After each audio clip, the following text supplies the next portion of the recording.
convencional. Además, saludamos a quienes nos siguen a través de nuestra señal abierta, la provincia y la región, pero también a través de las plataformas digitales podemos interactuar con nuestros amigos cibernautas de diferentes partes del país y del mundo. Están ahora allí pendientes a través de Facebook Live también de este informativo. Saludamos a nuestro siguiente invitado. Él es Gustavo Ich, director de Reporte Global. Vamos a hablar sobre la percepción que tienen los ciudadanos a la imagen del gobierno y también las fuerzas políticas de cara y a pocos días de la consulta popular y referéndum. ¿Cómo está, estimado Gustavo? Muy buenos días. Muchísimas gracias por la invitación. Un saludo muy cordial a toda la audiencia. Conversemos primero con el tema de la imagen del gobierno, que es bastante positiva según los últimos reportes, estudios, pero han tenido varios escenarios en los últimos días, entre esos el tema de la embajada mexicana. ¿Qué dice la ciudadanía? A ver, efectivamente el presidente Noboa inició su gestión con un fuerte aprecio, con fuertes niveles de credibilidad y con muchísima expectativa para desarrollar su mandato en este tiempo de transición que le correspondía en este año.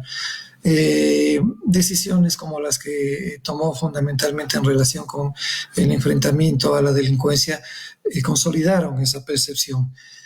Pero también se produjeron algunas decisiones que empezaron a mermar paulatinamente esa aceptación del presidente, no en términos devastadores, es decir, no es que el presidente bajó un porcentaje muy alto en la percepción positiva, pero sí medidas como el incremento del IVA, algunos impuestos que se tomaron, y los resultados del combate a la violencia que sobre todo en la Semana Santa, en el periodo de Semana Santa, preocuparon muchísimo a todo el país y alrededor de los cuales una evaluación muy objetiva permite darnos cuenta que desde enero la violencia no fue contenida. Más bien lo que había era, sí, un número muy fuerte de detenidos, alrededor de 10.000 detenidos, pero procesados no llegaban en términos gruesos, digamos, a más o menos 600 personas.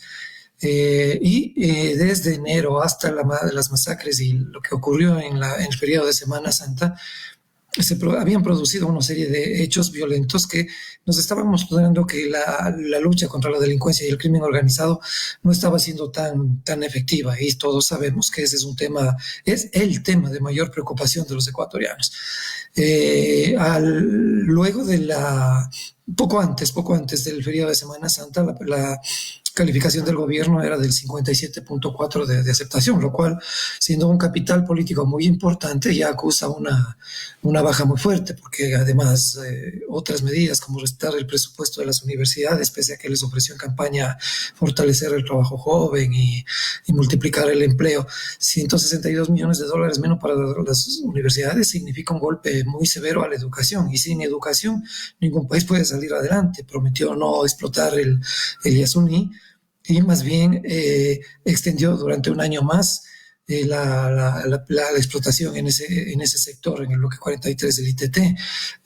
Ahí había también demasiada incertidumbre de parte de nuestros empresarios, nuestros comerciantes, nuestros industriales, nuestros emprendedores, por no conocer cuál es la estrategia, si es que existe, de defensa de todos estos actores importantísimos para el desarrollo nacional, en el caso de que se produjeran eventos de competencia desigual a partir de la firma de tratados de libre comercio. Sobre todo la preocupación muy fuerte estaba girando alrededor del Tratado de Libre Comercio firmado con China y que impulsó el anterior régimen de Guillermo Lasso. Es decir, todas estas cosas empezaron a juntarse y afectar la imagen del mandatario. Finalmente, lo que ocurrió en la Embajada de México, es un tema muy complicado para la imagen del país. Pueden ocasionar algunos efectos que seguramente los podemos analizar enseguida, pero es un golpe de credibilidad a nivel internacional para lo que corresponde precisamente al campo de las inversiones seguras, de una estabilidad y respeto del gobierno en convenios internacionales. Entonces estamos a la espera de la decisión que se tomen en estos espacios diplomáticos. Y esto le podemos sumar, estimado Gustavo, la falta de inversión también en el tema de obra en el territorio ecuatoriano, porque no se ha visto mayor inversión. Y también se viene de ahora en adelante el tema de la Asamblea Nacional, donde la Revolución Ciudadana ha tomado postura y se ha alejado después de este acuerdo que se tenía con el Partido Social Cristiano, y será otro escenario donde no se le había tocado mucho al presidente Daniel Noboa y se había mantenido en estos meses la tranquilidad política, se podría decir. Totalmente de acuerdo con usted. Sí, en las estadísticas se nota que hay ya una sensación de que no existen obras en el país.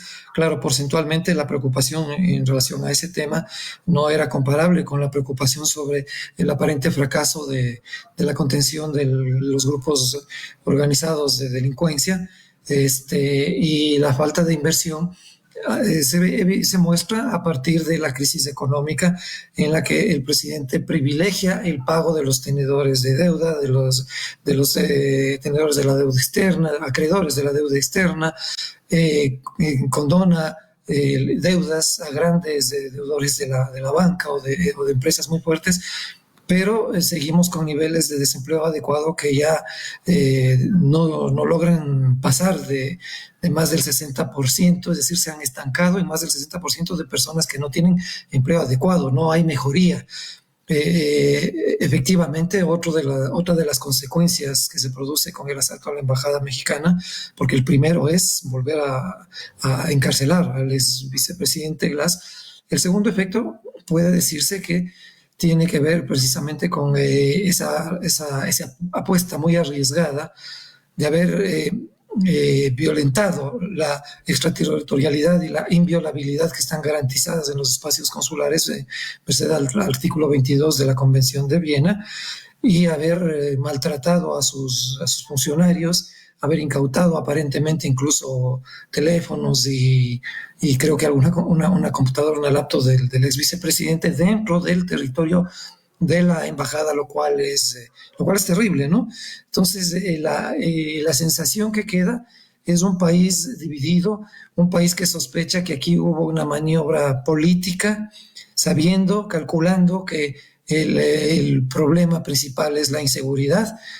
Se optó, en virtud de la caída de popularidad o de aceptación del presidente, se optó por tomar una medida tan inaudita y de altísimo impacto negativo para el país, porque eso supone una estrategia de consolidar una oposición desde el correísmo. O sea, en política siempre se busca tener un enemigo para echarle la culpa además de las cosas que no puede hacer un régimen.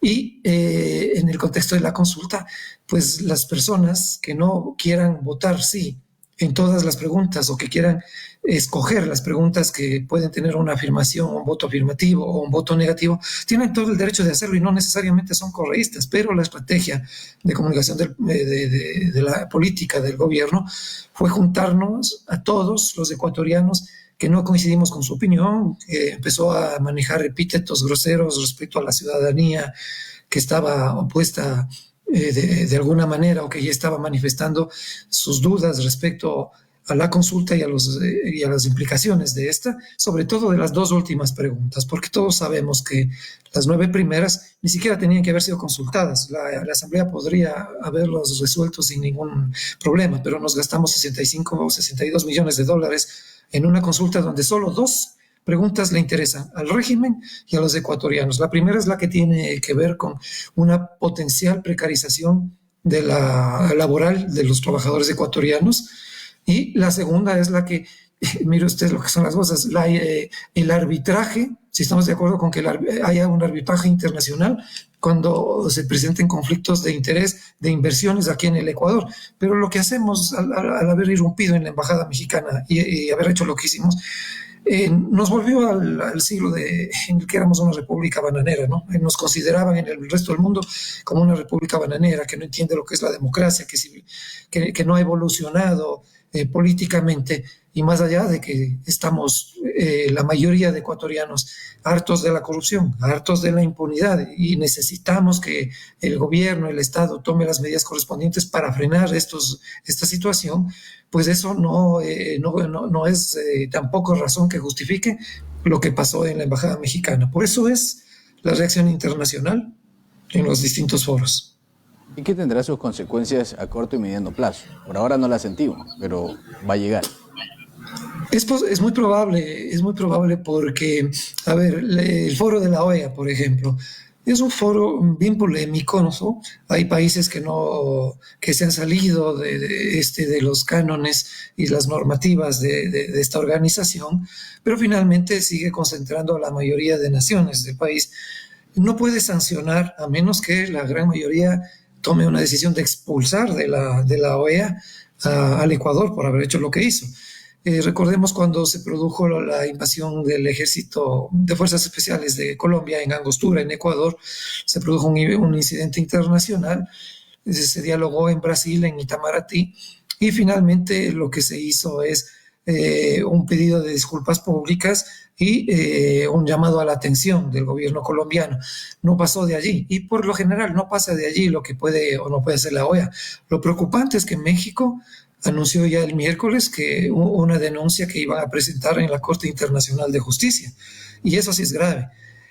Ahí vamos a tener varios días o semanas seguramente esperando una definición de la Corte Internacional de Justicia, y el mismo México, con el enorme poder económico que tiene, con la enorme influencia política que tiene, podría generar decisiones que afecten a nuestros industriales, a nuestros comerciantes, a una política que nosotros necesitamos fortalecer de manera urgente.